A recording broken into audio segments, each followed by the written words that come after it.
Hello everyone and welcome to this training video on a fresh WMS installation and upgrade process. My name is Giel van den Ouwe and I will be guiding you through this session. So the agenda for today, two big topics, the steps for a fresh WMS installation, and then we will cover the steps for a WMS upgrade. To do a fresh installation, very important is the wiki. So there, besides this video, you can look there and the complete steps and information and screenshots are available there as well.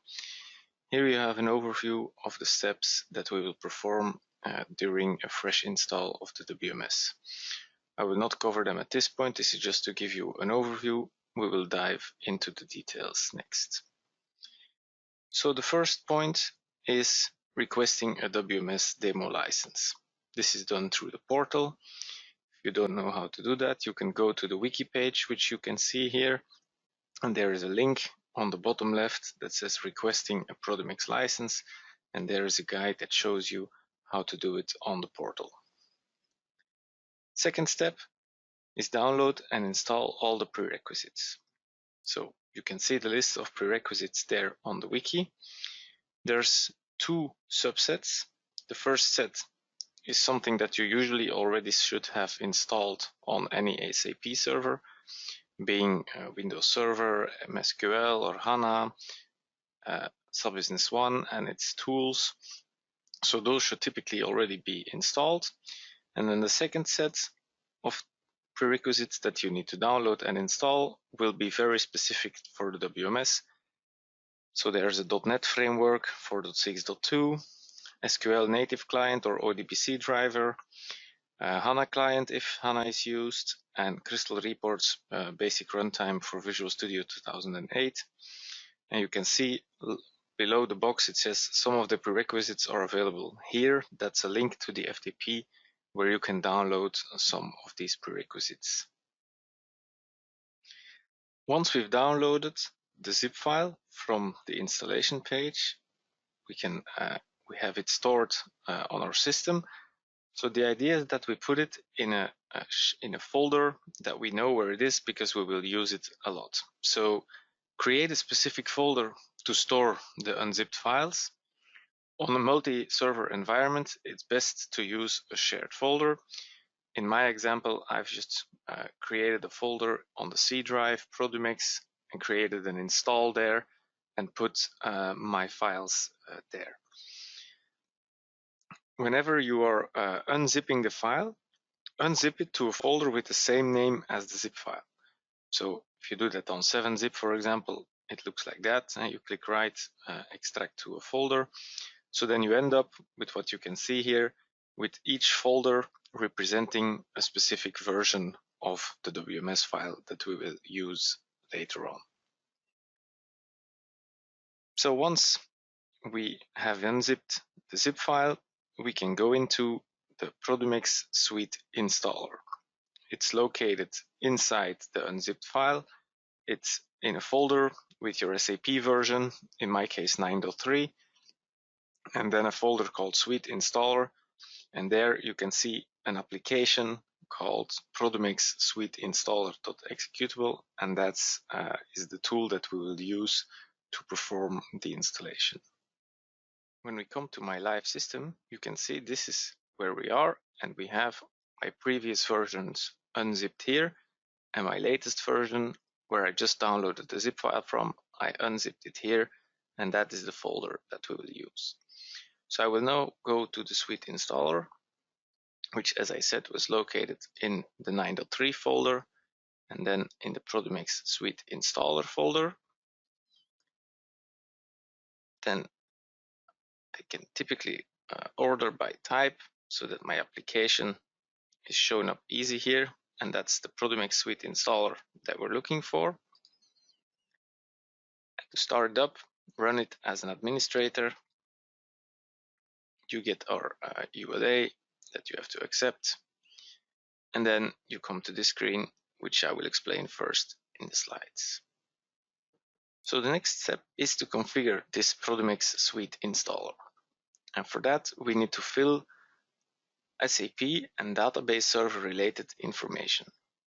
So the SAP information, for example, from the database level, you can look at it at your company, choose company screen. It looks exactly the same, and that's the data that we should be taking over. And then you also have SA, password, and culture to fill, which is related to your SQL or HANA environment. So now we're back on my system, and I will perform these steps with you. So my SAP license server and database server address is all located on this computer. So I copy my computer name, put it here, put it there. That's the DB server address. For SQL, it's not necessary to put the license server port. For HANA, it's usually necessary. The type that I'm using an SQL 2012 database. I'm putting in my user password, my SA user, which is my database user. I have English US DB culture. So these are the settings that we need to fill related to the system information. Next step in the process is to configure the Produmex Suite installer to add the database information and test the connections. So you can see there's a line that we have created where we provide the alias and the name of the database.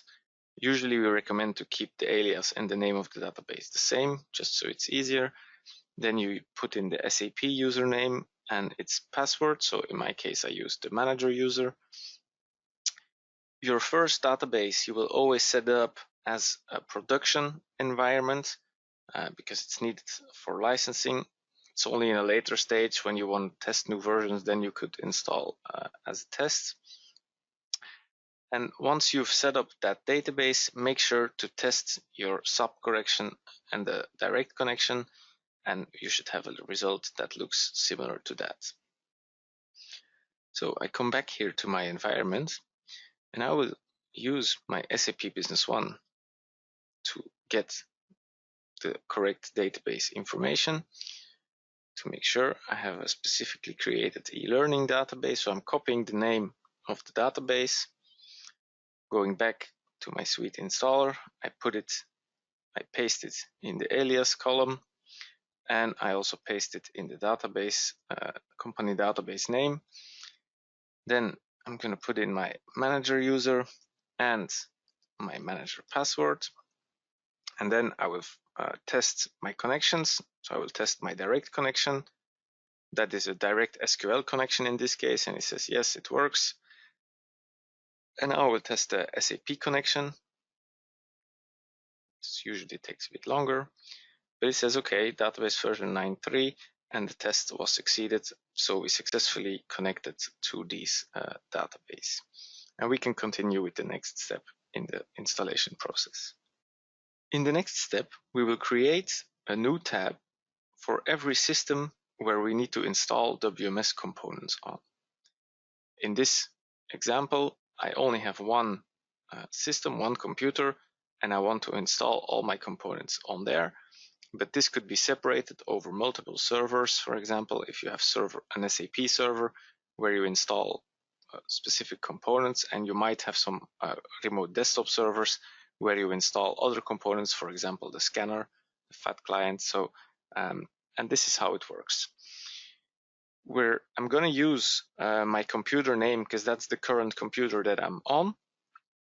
And by clicking on the little plus icon with the tab, I'm going to create a new system tab, and I'm going to fill in the name of my computer.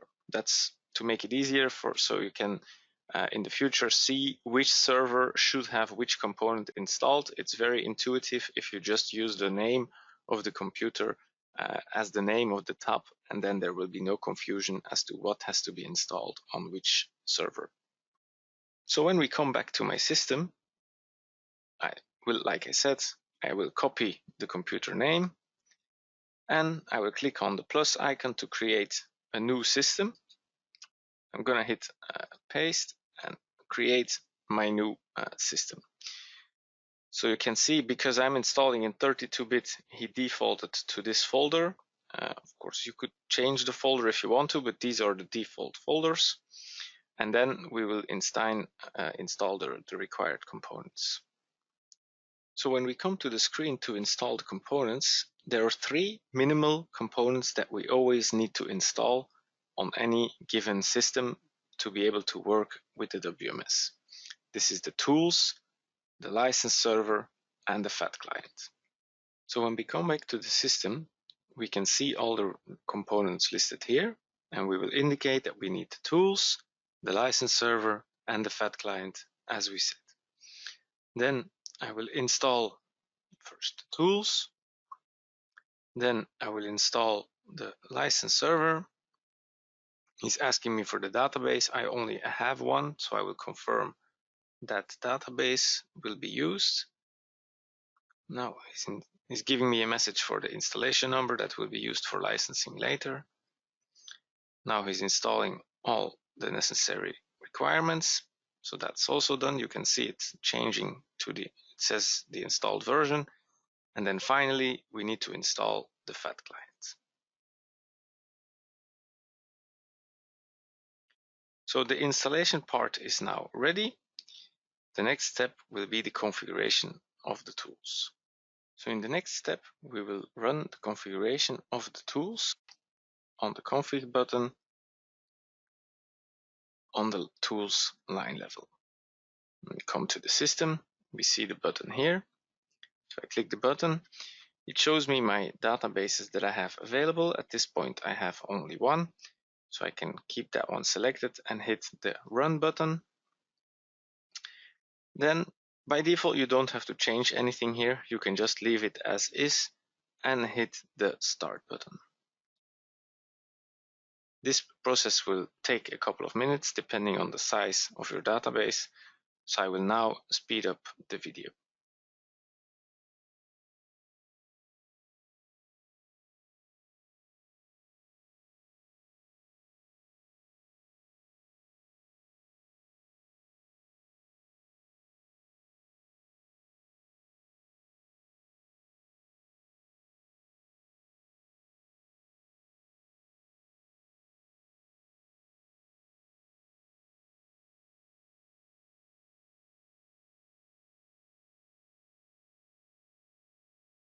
So now the upgrading of the database has been completed.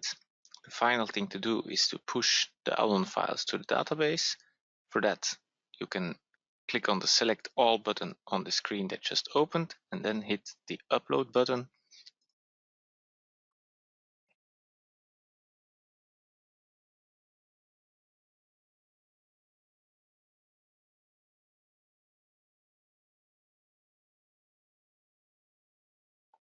As soon as all the files are uploaded, you get the message Upload completed. You click OK and it closes the screen. It then tells you that the database upgrade process is completed and you can close this window. So that's what we'll do. And I'll close this one too. And the next step will be to run through the configuration of our license server. So the next step that we will do is assign the licenses for add-on usage. So to make it very clear, it's only the users that need to use the WMS add-on inside SAP Business One that need to have this license assigned. As you can see here, the add-on users, they use assigned names. All the rest don't. So to do that, we have the list of available names here. It comes from this database connection. Then we will select one of the users, and using the arrow here, we will force them into the list of the assignments. This can be done for multiple users. This creates the pool of users that are authorized to receive a license.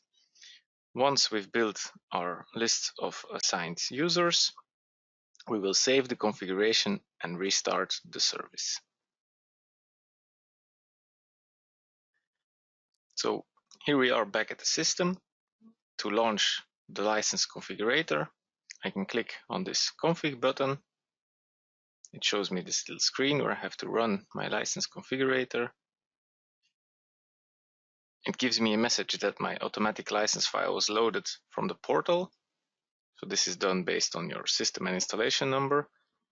So now we will do what we said. We will find the user that we want to use. In my case, I want to use the manager user. I click on the arrow to move him to the left side of the screen, and then I will save my configuration, and it's telling me to restart my service for the changes to take effect. So that's what I'll do, restart the service, and I get a message that my service has been started. So we are up and running with the license after this. After we've done this, we can close these screens, the license configurator and this one. Now we don't need the suite installer anymore, but before we close it, make sure to save it so we can save your configuration for next time.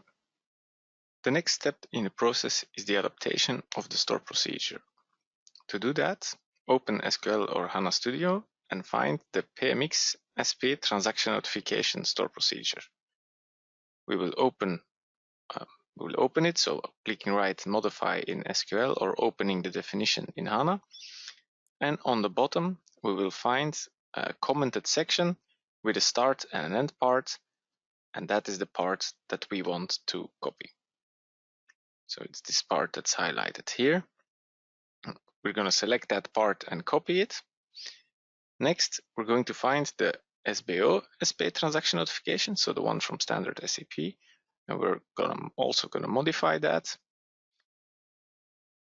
So it should say alter at the beginning of your statement, and then inside this store procedure, you have a part that says add your code here, which you can see highlighted by the arrow, and that's where we will paste the part that you just copied. So after you've done that, it looks like this. When you the next step is then to uncomment the text between the start and the end, so it then looks like this. Now we're connected to my system again, and I have opened the SQL Server Management Studio.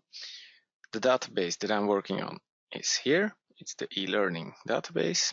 I'll click on the plus to open it. Then I will open the programmability, because that's where we will find the store procedures.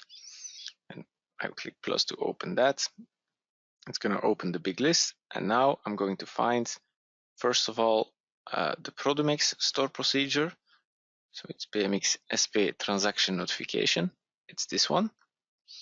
So I will click right and say modify to open the create definition or alter definition. At this point, I'm going to scroll all the way down, and here I find that part that is commented out in green. I copy the whole thing, say copy. Then I need the one from SAP, which is this one, SBO SP transaction notification. Same thing. I click right to modify it. It says alter procedure, so we're going to change it. I'm going to give the part where it says add your code here. I'm going to put an enter behind it, and then I'm going to paste our code. So now it's still there, but it's still commented. So the last thing to do is select the part between the start and the end. You hit the uncomment button. You can see that the color, it goes from green to the IntelliSense color, and then we can actually execute it because we need to alter it, so it will execute the alter statement. I click execute, and we get the message that the command was successfully completed, and that concludes the updating of the store procedure. The final step in the fresh installation process is to register the add-on ARD file inside SAP Business One. For that, we're going to run the SAP Business One client as an administrator, and we're going to go into the add-on administration. At that point, we're going to register our add-on using the highlighted button. When we click there, we get the following screen. On the first line, we will select the ARD file, which I will show you where to find it. It's in the zip file. And finally, we're going to click the install as part of registration setting at the bottom, and then we can hit OK to register the add-on. Now we're back on the live system. So as I said, we run SAP Business One as an administrator.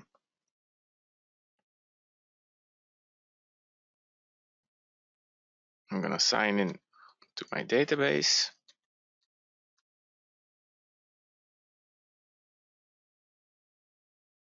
At that point, I'm going to do the add-on administration. So I'll go to administration, add-ons, add-on administration, register the add-on. So it opens the screen previously mentioned. We click on the three little dots to go to our folder. Now, where is this located? This is in your zip file. So if you remember from the beginning of the session, I placed mine in C Produmex install. Then I have a WMS folder, and here I have my versions, and the version that I installed previously was 19.4.1.16. If I go inside, I will find the ARD file inside the 9.3 folder. Add-on loader, that's the folder where we can find it, and there we have the ARD file. I select it and I click install as part of registration. I hit OK. Now the installation is going to be popped up. There he is. I'm going to hit next. No errors. Finish. SAP gives me a message that SAP Business One will shut down. So I hit OK. I wait for a couple of seconds and then I'll run it again. Again, run as an administrator.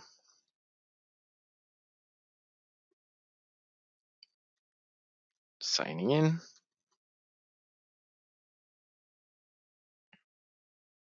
can see the message on the bottom that is loading the installer for the add-on.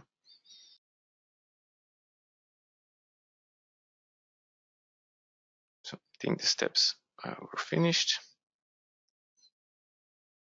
When we look at it here, it still says disabled. So I'm going to change it to manual, or that depends a bit on how you want to do it. You could do it, of course, per user. I'm going to put it on manual for me. If I open my add-on manager, I can see him there and I can start my add-on.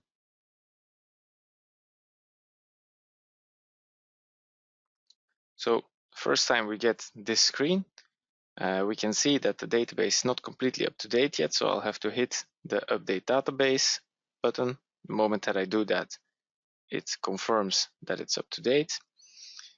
At that point, I can exit the add-on, and I get message here on the bottom that is trying to log in. So this is normal for the first time. I have to give in my database credentials, so SA B1 and my password. I'm sure you know what that is. And at this point, we can see him pulling all the files and putting them into the correct folder. Now we have to wait for a second, and then we should see the add-on starting up very soon. There he is. He's giving me the message that the license is assigned.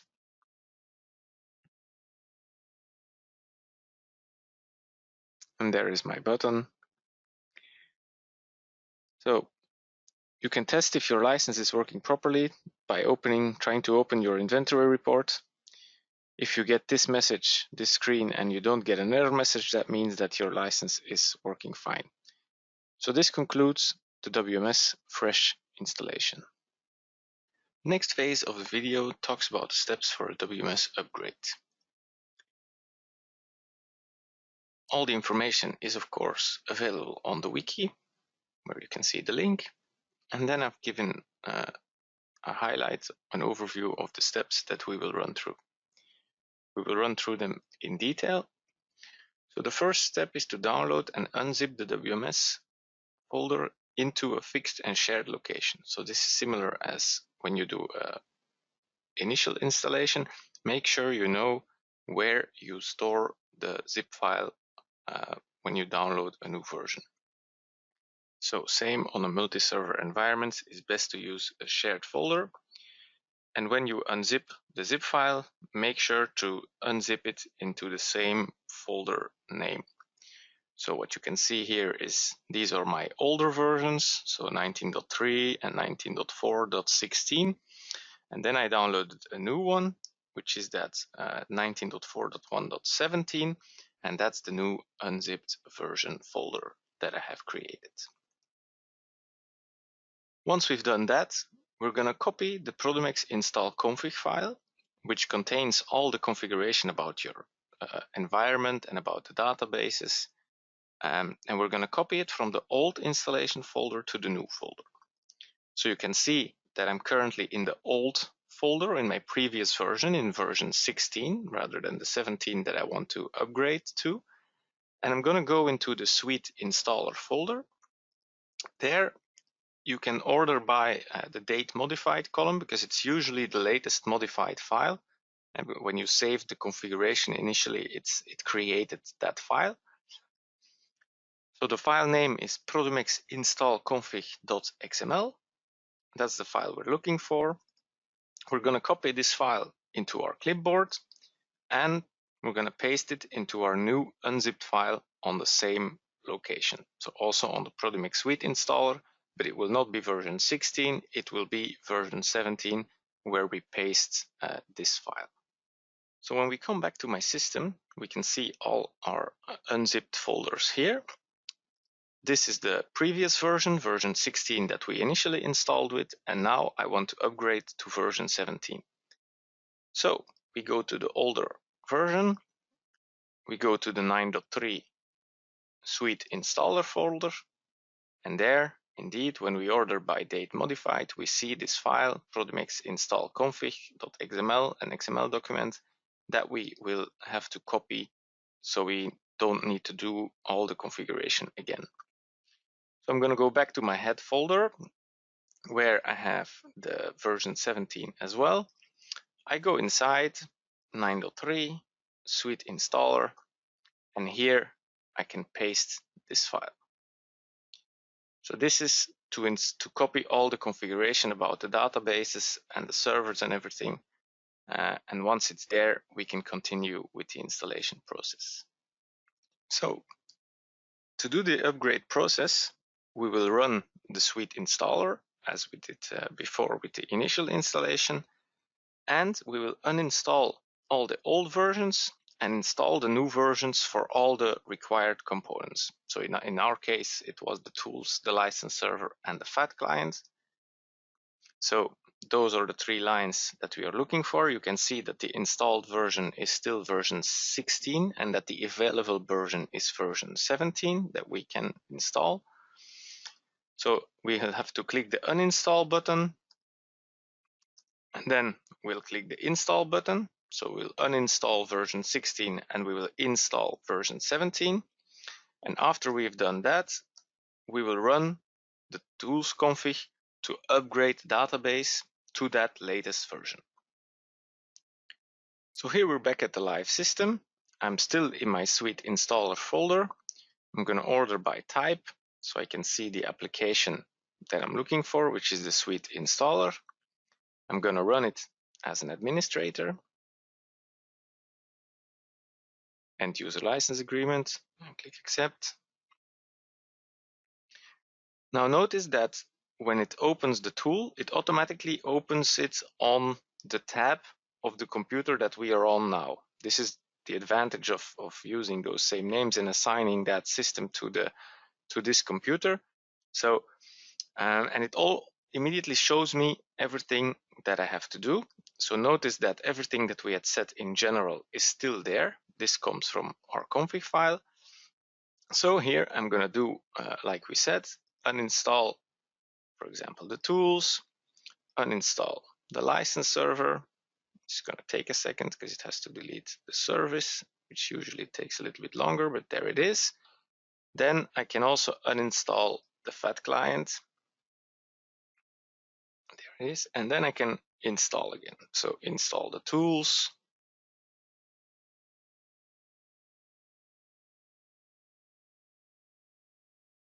There it is.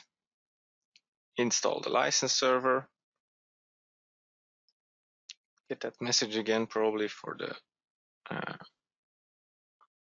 license file. There it is, installation number. Okay, that's installed again too. And then finally, we're going to do the FAT client and install that one as well. There it is. So this is it. This concludes the uninstall and the install part. I'm going to save my configuration just so I have it as a latest modified file next time.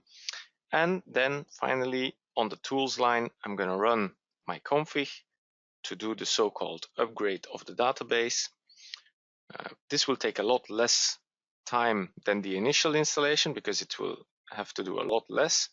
I don't need to do anything special here. I can also just click the start button and we will see the tool doing its job. I will probably speed it up for the video a little bit.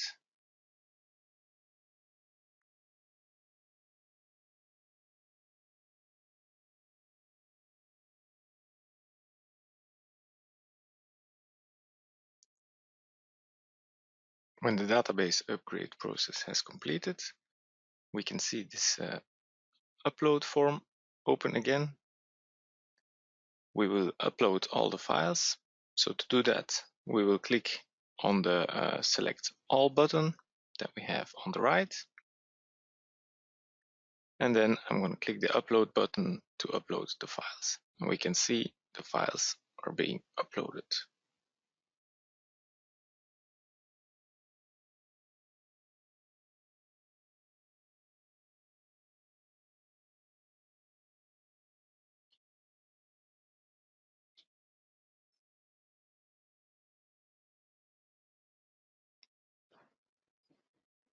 And once we get the message that the upload has been completed, it will close the screen and it says that the upgrade process is completed and we can close the window. We can then also close this one and we can close the suite installer as we are ready with that. Then we come to our final slide. The last thing we have to do to check if the upgrade was successful, we have to start Sub-Business 1 as an administrator. The new add-on files will be loaded. We don't have to do anything for it. We will see it when we start the add-on. And then I will show you how you can check the new version in the organizational structure to make sure that the upgrade was successful. So we come back to my system. I start SAP Business One as an administrator.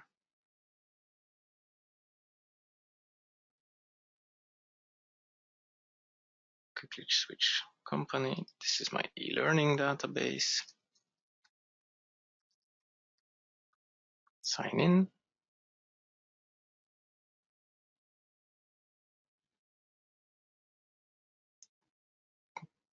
Some messages, that's fine. Then I'm going to administration, add-ons, add-on manager. So notice we don't need to re-register any ARD. We don't need this. The moment that we launch here the add-on loader, it's going to load the files. So here I have this message because I didn't place any initial configuration yet.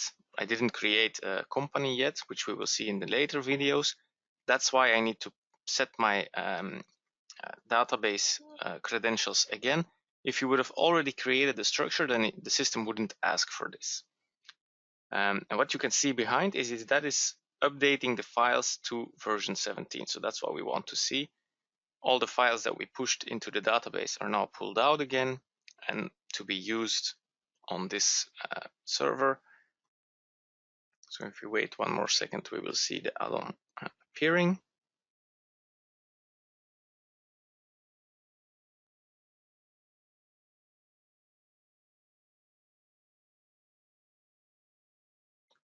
There it is. It says loaded, successfully loaded.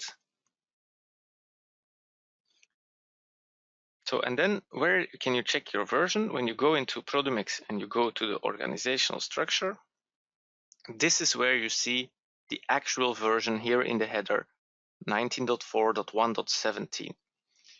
So if for support reasons we ask you what version you are on, this is where you have to check it. And that's the only place. Because if you look here, for example, on the add-on manager, it still says version 16. That's just because it's the version of the add-on loader, which is just a little software that loads the correct version of the add-on. So this is not the version of the add-on that you're running. This is your version of your add-on loader. The real version of your add-on, like I said, is visible here on the organizational structure in the header. So this concludes the installation and upgrade video. Thanks a lot for watching, and I will see you in the next video.